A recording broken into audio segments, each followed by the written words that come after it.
asking? So, where did it all start, really? Well, it was like, I don't exactly remember where it started, but I do know that there's a photo of me sitting on my grandmother's knee playing piano. And so that's when I first started improvising. And that must have been, I don't remember how old I was, but it was a year and a half, something like that. Yeah.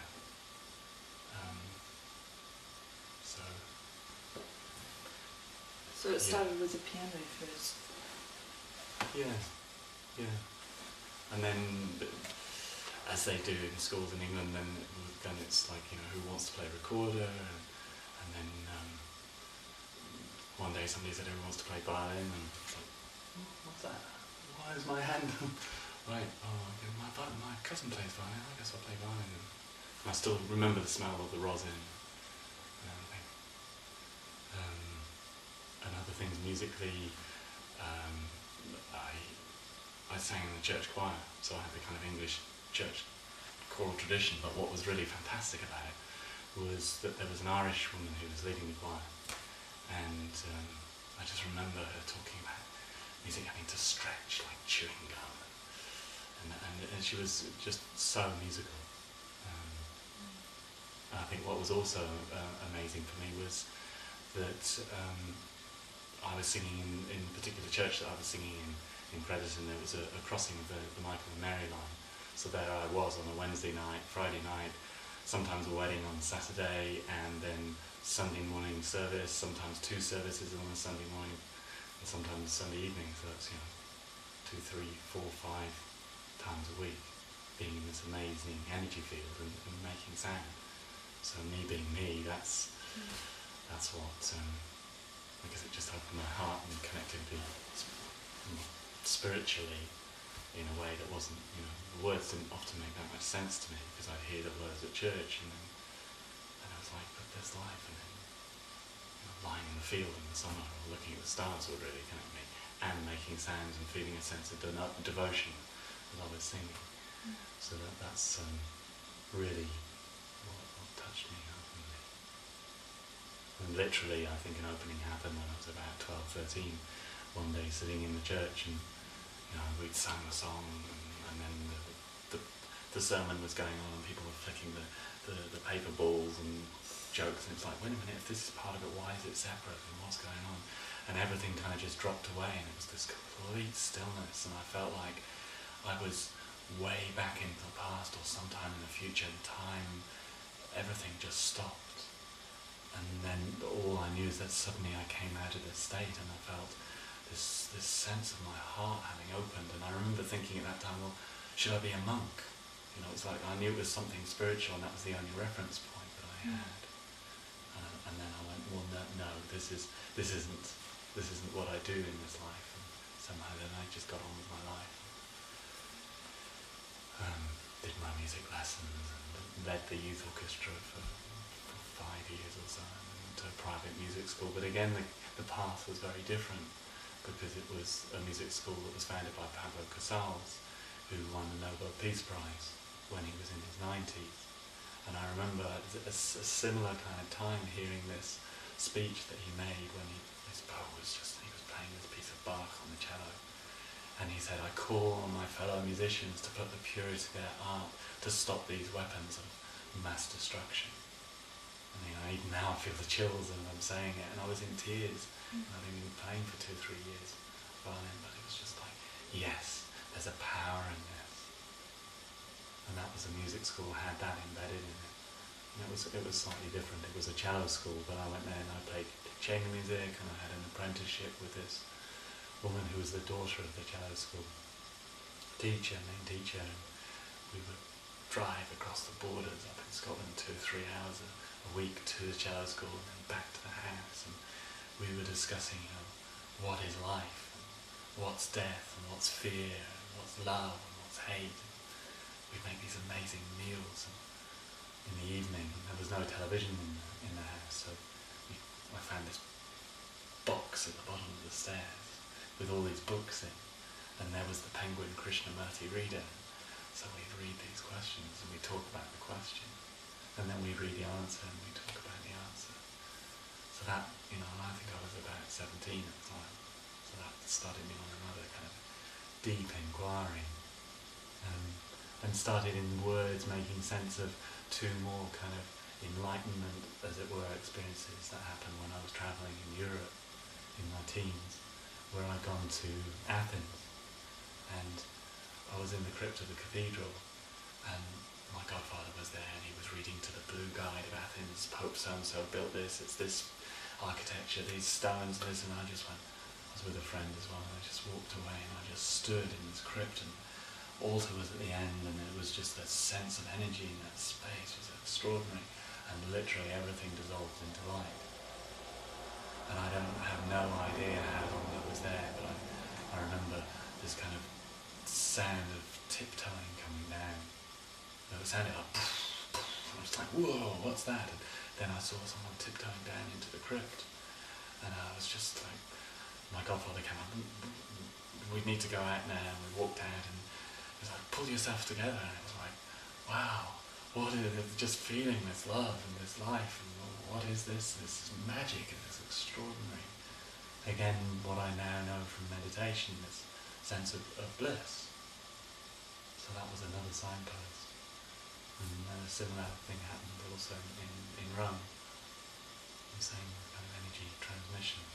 Something in me that woke something up or helped me remember. It was certainly not anything I could read about or be told about. It was the space and the place in that moment that changed me.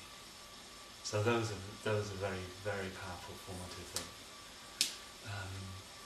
I did ballet when I started that when I was 8, so dancing, and the bit I loved the most was when someone would improvise piano and we would get to dance improvising. And so, I nearly did my Billy Elliot because the Royal Ballet came down from London and we all had to try out. And my teacher got me in after class every week and coached me. And then I did the exam with a temperature of 103. Had this little, you need a bit more stamina. I was like, yeah, right. So I loved moving and living in the country also, and in nature, in this wonderful place that I've come back to 40 years later.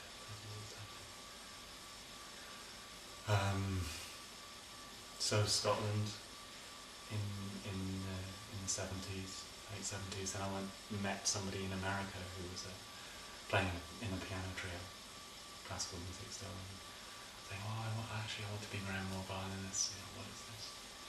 And he said, I'm in a piano trio in this music conservatory in Wisconsin. And, would you be interested in coming over? I don't know if this will work out with this violin teacher, but if it doesn't, there's lots of opportunity. So I said, yeah, sure. 3 weeks later, I had this phone call from Steve saying, I've got your scholarship, I've got you somewhere to live, and they're going to pay for the food. Would you like to come? I went, yes. So I packed everything up and went over, and it was just it was extraordinary. I didn't get on that well with the teacher. Physically very different, and very amazing player, but not such a great teacher. And I wanted to know, if I'm going to play this Haydn piece, then why do I do up bow rather than down bow? All those. And I was, headed off into the classical music thing, and various different things. Then went to Miami, did transfer to university because I found a teacher, and went into a degree program which was violin, although I was playing a lot of viola because I love viola for chamber music. And then whilst in Miami, I started hanging out on the beach with the Hare Krishnas and going to their Sunday feasts, and we chant Hare Krishna on the beach.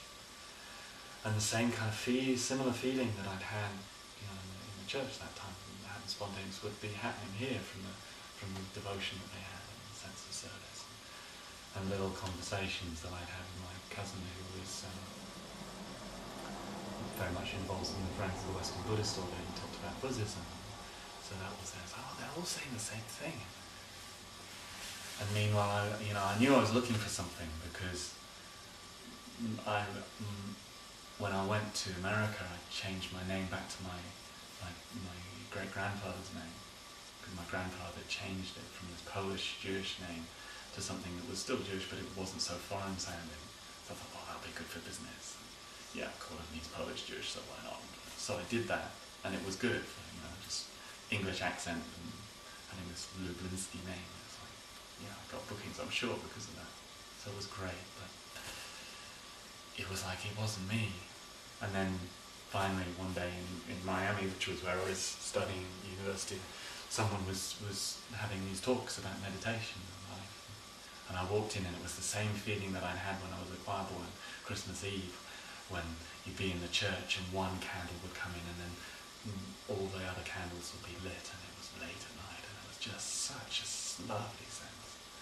This was happening, and this was a woman who looked like a Hollywood film star, and it was like 90 degrees, and it was palm trees, and it was, Florida, and it was like, but I have this same feeling, and it's a little taste that I had with the Krishnas, like, okay, that's what I'm looking for. Again, this kind of resting. And then I asked, and I went to these classes and asked questions and did my first Tantra workshop and did all sorts of personal development workshops on the ego and loads of different things.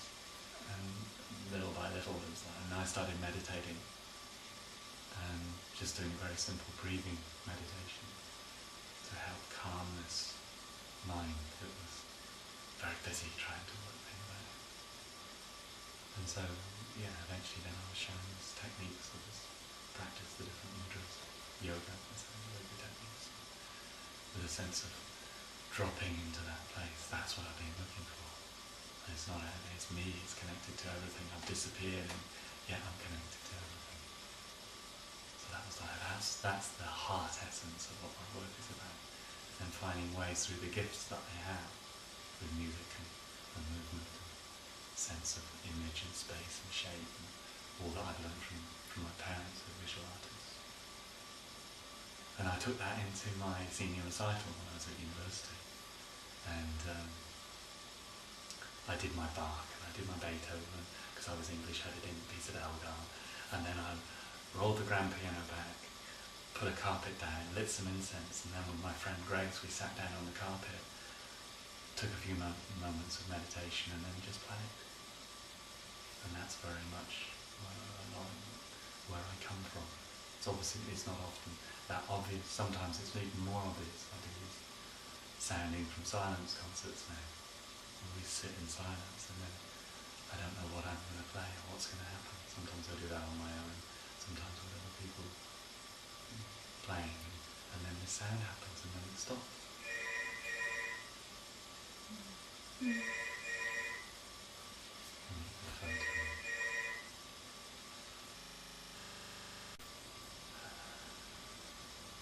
So after university, or even during that time, I started playing in an orchestra. I had a string quartet and we used to play weddings on yachts at sunset and penthouse parties in Miami. All very idyllic, and amazing soloists would come through. But little by little, it was like I was deepening my practice of meditation. I was doing quite a lot of yoga. There was an Iyengar Yoga Institute, and I was an hour and a half every morning, and then I go and practice with my teachers, and I even thought maybe I'd be a happy yoga teacher. And then it was like, no, I feel like I'm in a note factory now in this orchestra. So I had an opportunity to study with this really great viola teacher, and then that would have led to a string quartet tour afterwards. Like, yes, that's that kind of path. And then I think I'm not going to do that. And went to study one-to-one with this guy, another apprenticeship, interestingly, with this guy who was one of the top session musicians in New York. He did chorus line, all those different things. And we'd have conversations, yes, amazing 2-3 hour long lessons about how to make this particular sound on the viola. And then long conversations until 2 or 3 o'clock in the morning about life, what it was.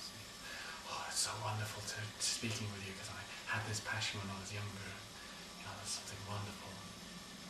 So there was a sharing both ways. Within a year he was dead, drunk himself to death. And he couldn't run his life with his wife and his lover in the apartment that he had. And it was just all too much, and his heart broke. no longer, the synthesizers were coming in and the samplers, and he lost half of his work. He was probably doing really, really well, but it wasn't matching. And then I came back to England, and one of the reasons I decided to come back was because my sister had tried to commit suicide for the first time, and I wanted somewhere which would be a safe space for her, but wouldn't be a family home. So I came back to England. I had a girlfriend who wanted to be involved in dance. So I did all that and came to London and set that up and ended up setting a dance theatre company up. After having taken, it was like I dipped into a music agency, signed up, and I was some things, I had some gigs. I played in West Side Story in Her Majesty's Theatre in London in the Pit, got to see that was amazing, but soulless. The number would be there, you wouldn't get to see the show, people reading books in between. What is this? And I went to Speaker's Corner and I stood on the soapbox and just waited for people to come up and was speaking about meditation and life and my experience. And a huge training, ego confrontation. So that was another thing that involved how to stay, how to be with others, and then started thinking, okay, well, what else? What else is there that I want to learn? Did a foundation year in psychosynthesis, which is Roberto Assagioli was a pupil of Freud's, and he wanted to take it more into a holistic view, so more spirituality and the whole thing. So looking at the unconscious and the super unconscious. And one of the main things in there that I bring into my work was every week we had to ask the question, who am I? And write a page, who am I? And then get our crayons or colours and draw, who am I? And then move into the space and make a shape that represented who am I? And then once a month we take that to process groups, so we had a group process group. So that was a very profound thing for me to do for a whole year. And learned many, many things. And then I took all those skills into setting up this dance theatre company after I'd done my first ever day job at the age of 24, 25. And then even there it was like, am I just the machine? When I say, hello, can I help you? Sweeping the floor, and it's like, oh, look, am I making a connection here? Sweeping the floor at the end of the day, I can grumble about it, or this can be devotion, this can be service. Well, can I bring light in here? Can I see the light that's here? Can I feel that energy? So that was a practice. And then no, I can't do this forever. And ended up again starting to do some music. And my sister, who'd been living with myself and my girlfriend, this was for 6 months or so, saw an ad in the Stage magazine that said dancer, choreographer wanted. So my partner went along to do that, discovered they also needed a musician. So I went along to do music and then found out there were deaf people. So I was playing music for deaf people. And also I started doing some yoga classes for deaf people. How do you teach when people can't hear? And then I was with my little 4-track Porter Studio and a little DX100 Yamaha synthesizer and some other thing, and a little microphone, starting to record and make music. And suddenly I remembered that a year and a half or 2 years before I'd literally had a dream of me in that very place, creating music for this performance. So there it was. 6 months later we left because the whole program was it was government run thing to change the unemployment figures, to reduce the long-term unemployed, disabled people who were unemployed and get them into employment. So they had the enterprise allowance scheme, or whatever it was, 40 quid a week, and off you come off the register. So there I was doing this, and then 6 months in we went, no, we can't do that. We're trying to make deaf people like hearing people. So we left. Set up this dance theatre company, which was an experiment of how do you work with such different cultures? How do you get to a place of respect? And I learned some amazing things there, working with people who were blind and deaf, going to a hospital in Glasgow to do a dance workshop in a room about the size of this, which was full of little kids on bean bags with drip feeds and in cradle beds, and beds couldn't move. And it was like, dance workshop, okay, right, get viola. And I remember this little girl right in front of me, and I'm playing, I just started improvising. And we connected eye to eye, and she was following my dot. And then I thought I'd play something, and she just left. And then I came back to this connection. And it was the same lesson that I got from when I write music for deaf people. If I got to the essence of what the piece was about, they were there. If not, and I did something that I thought was a bit more clever, or they would just go, I don't like it. You couldn't hear it, but they got the atmosphere. So that was a deepening and deepening and deepening into that. What is it that I do when I play? What's it say? So I was in there for about 10 years. What amazing. Another side story at some point maybe about this whole experience of working in that way.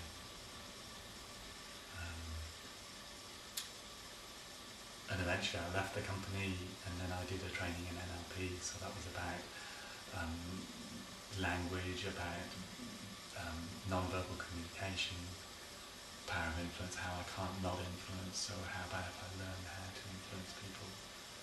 And some amazing things.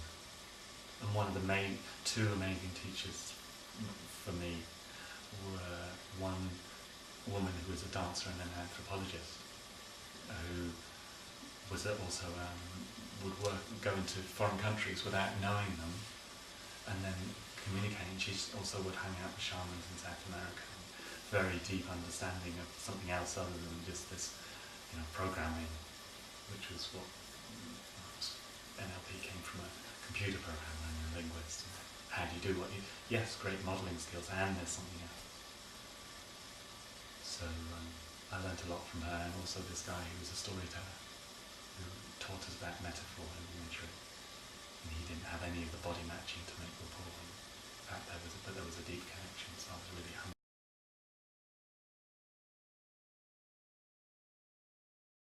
Space, how do you arrange people in a space, how do you communicate on other levels, how can you influence that, and then I ended up learning how to be a trainer and consultant, so I learned how to deal with difficult people, how to set up programs and all that kind of stuff.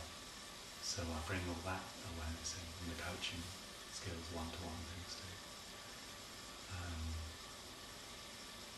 I think one of the other two other things come to mind now. When I work with a guy called David Grove, who worked with imagery and symbol and metaphor, and worked with what he called clean questions, which were, like in therapy, there are open questions where you don't influence people.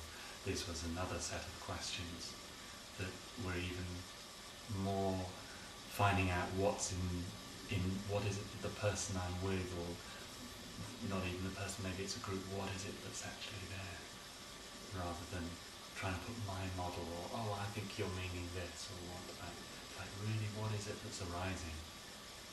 So the space becomes alive, becomes kind of psychoactive. So it's that, for me, it's almost like a healing space. I've done some trainings in healing, and another formative experience, hopping back a few years, is my uncle's a healer. So at the age of 4 I left London with my parents and ended up on his farm. And he was seeing UFOs, and he was finding all sorts of amazing objects. And everybody thought he was a bit crazy. He's in his 80s now. I went to his birthday last year and played the didge for him. Had a long conversation. He said, "Oh, you understand." Very, very intuitive, but in a very innocent way. So he's been amazing for me. So I've got something from him. So there's been nuggets along the way. And I'm sure he understood that I was in the forest playing with the nature spirits, and that kind of level.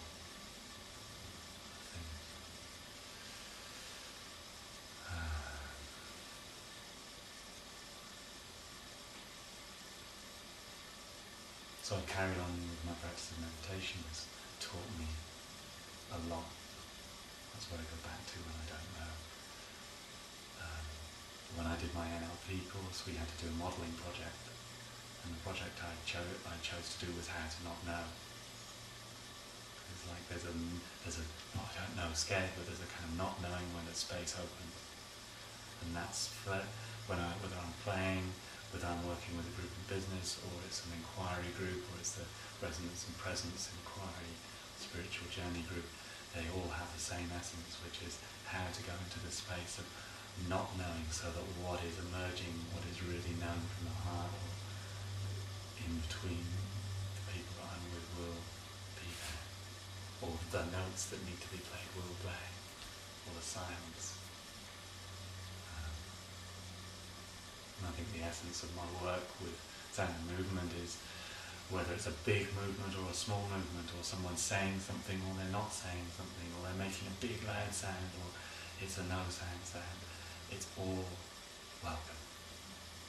Whether somebody's tight or feeling fearful, or whether somebody is in bliss or feeling such joy, it's all welcome, because it's that all changes, and through it is this kind of continuation of something that's always there. So I'm kind of just starting to understand more about that.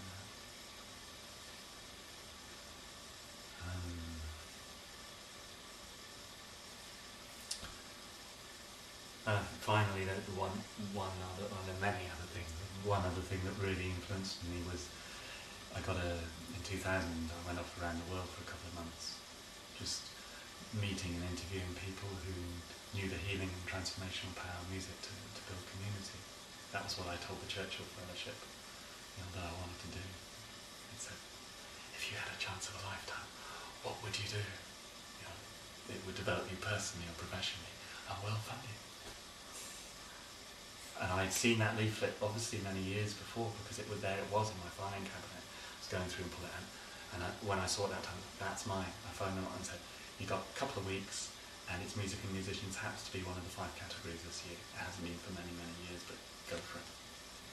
And I sent it in the day before, and went for the interview, and now I was going around the planet, meeting these extraordinary musicians, some of whom were doing community groups, some of whom were doing the community that included business, and some of whom were doing community that includes this planet. So amazing, the spaces and places in this planet. So I was doing the interviews, I was doing attending workshops, and then being invited to play in sacred caves in Hawaii, and going to magical mountain tops, and playing with people, and then going to Santa Cruz University to learn from somebody who was using music in NLP, and getting an email on the way saying, so-and-so's broken their leg and they're not going to come, will you do it? And going, sure, I'll do it. So there I was with 120 NLP trainers and running this session. And so I did my NLP exercises and small groups and this, and I was co-sharing the afternoon with this guy.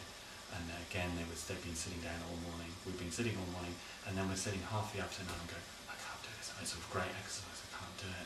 So I put all the papers aside, and I got 120 people in the circle without knowing what to do. And did an amazing, it was just 45 minutes or an hour. It was like, yeah, this is what community is about. And then that's another story about what I did. But it was like, yes, so you're just starting to step up and do these things. In the same when I ended up in Melbourne interviewing a woman who'd been an opera singer, and I'd stopped that, gone into HR, and now I was doing the art of business. So I was asking, what are you doing? How did you do it? Modelling all that. And she said, really interesting.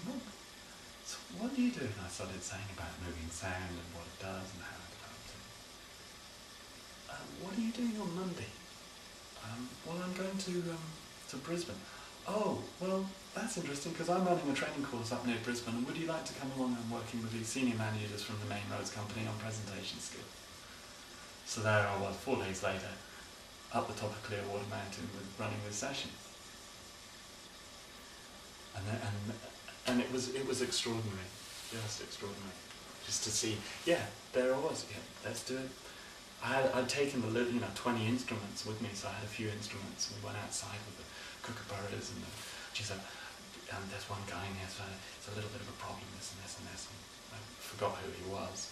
And then we're going around in a circle, and this guy, and I'm going, so what kind of, each person would play a sound just to say more about who they were, and he hit this drum, and I went, whoa, what kind of sound is that?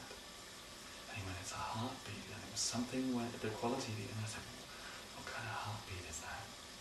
It's the heartbeat of the world. It was like and it was so moving, and this was the guy who said, watch out for. So it's like we really dropped in that moment. And then we did this exercise just outside. It's like, so here we are. If there was something in your life that you really wanted to know about, either personally, or for your professional work, or for your life, what would it be? And whereabouts in this place could be that place that represents that? And so we had our instruments, and one person said, oh, it's over there, and so it's over there. It's like, okay, well, so it's over there. So where, when it's over there and it's over there, where could it be? So we said, oh, it's there. Oh, yes. And so we all knew that was the place we needed to go. And because we dropped in that way with the heartbeat of the world, the sound and the connection that we had to ourselves and to the world and to each other, this extraordinary sound pattern collage came out. And the same then, because that was set up, the same for what we'd like it to be like. And the same for when we have that, how is that going to be in the world? And they were all different places in this garden. And then kind of having mapped those points out, then we went for, so if this is how it is now, what was it that led us to be in this place with this particular sound and movement and this sense in our bodies of how we are now, what we want, and what will happen when we have that. And again, this other sound, and it was extraordinary to them. It was like this extraordinary mama's possession, or this sound and movement dance from how it had been to how it is now, to what we wanted, and how that's going to affect us in our lives in the world. And so that was my first moving sound business session with these senior managers from the main rights company. And then I got on a plane, I thought to go and have a bit of a break. I arrived in Denpasar at midnight, and this guy was a friend of a friend, picked me up, and we drove for 2 hours in a jeep, Peter going, because he hadn't spoken English for so long. And then I had 10 days in Bali, which was totally extraordinary. And again, working with a little session that was with the cooks and the farmers and the